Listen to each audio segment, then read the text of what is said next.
Here's a huge disclaimer. I know nothing about the game, how it works, etc. and I bear even less interest in Pokemon Go. However, I do take pride in being an individual that does his best to continue to provide and be all about logical input, so I think that alone qualifies me to put my 2 cents in. And Miss Lapras wants to know what I think about the latest and greatest things that Niantic has done, so here I go. Niantic has everyone pissed once again. Niantic nerfs Pokemon Go Community Day length and players are furious. Why does it seem that the Pokemon Go community is way more vocal? Here's hoping that Scarlet and Violet will change all of that for the better. Now, the core aspect of Pokemon Go is worth noting. They want you to get out and experience the world of Pokemon in the real world. And back in January of 2018, they launched their first ever 3-hour-long Community Day event with a focus on Pikachu, because Pikachu is one of the most underrated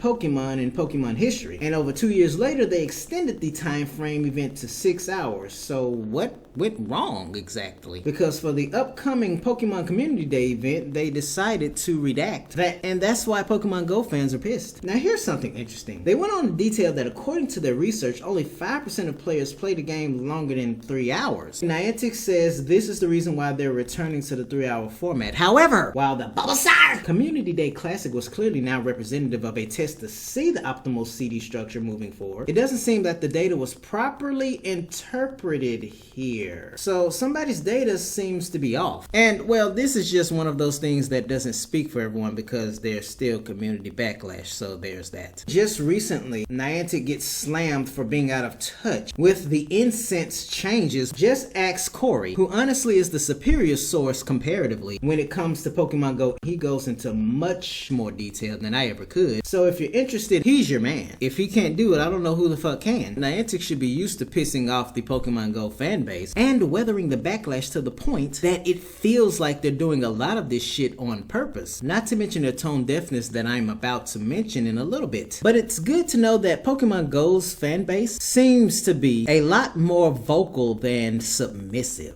if you know what I mean. Despite this research data from the Bulbasaur Community Day Classic that was used as a test subject, I can understand Niantic's view. Pokemon Go from the very beginning was designed to get you out of your basement. They want you out and about rather than being cooped up somewhere, being spoiled rotten off of everything that Pokemon Go has to offer. That also explains why they chose to return to their 3-hour Community Day time limit, and honestly, I don't know why they bothered to offer any kind of excuses. They can just do whatever they want to. They should be used to pissing off their fan base. However, there's this problem with the world in general when it comes to the sign of the times, because a lot of people tend to be tone deaf to the reality around us. And I think that's because the reality is so depressing. People just want it to be over, so they just end up not regarding it as much as they should, and that reality, of course, is COVID. Strands of COVID are not only being discovered, but the damn virus is evolving as much as a Pokemon. And that's something Niantic needs to understand, because all of their bonuses, even their 6-hour Community Day thing that they redacted, were beneficial and mindful of these COVID times, and that's the big takeaway from all of this. Yeah, sure, you want people to go out there and touch grass, but at the same time, you can still get COVID even if you're vaccinated. Yeah, I'm right in the middle. For those who want to get out, let them do that, but give people options here. What is wrong with a 6-hour Community Day? What's wrong with consumer-friendly incense? Another thing I got from Corey's video on the matter is the fact that it's ironic that Niantic wants to incentivize people getting that much-needed breath of fresh air, but at the same time, and the whole incense ordeal is an indication of this, they're not doing much to incentivize playing the game to begin with. They are clearly making a lot of tone-deaf and anti-consumer decisions here, but hey, at least you got out of your basement for this upcoming Pokemon Community Day event. Yeah, Niantic, it's very simple. Give people options. Incentivize your game so you can incentivize people getting out more. COVID still exists. You all seem to be gluttons for self-inflicted punishment. I bet you all have a torture dungeon in your basement. Pokemon Master Holly has some equally tone-deaf and not well thought out thoughts on the matter, and I can only imagine why. This makes no logical sense. She says people who have disabilities preventing them from going outside are not the ones benefiting from playing for 6 hours. Pokemon Master Holly, they're not benefiting at all going out doing anything if they're quadriplegic or are any kind of wheelchair bound. around, what use do they have being forced outside to play a mobile game, whether they are staring at their phone or moving around to certain locations just to play Pokemon Go? So it doesn't matter if it's 3 hours or 6 hours. If they have any kind of disabilities, games like Pokemon Go aren't ideal for them. But of course, this is just her trying to defend the 3-hour length. But here's a take from her that's even more senseless. Can't play Community Day due to working? Request the day off. That's right, ladies and gents. You could be a very important surgeon that has a very important operation to perform on someone, so just take the day off and let someone else take care of that. Can't request the day off because you need the money or already made an obligation of any kind. You shouldn't be playing Pokemon Go that day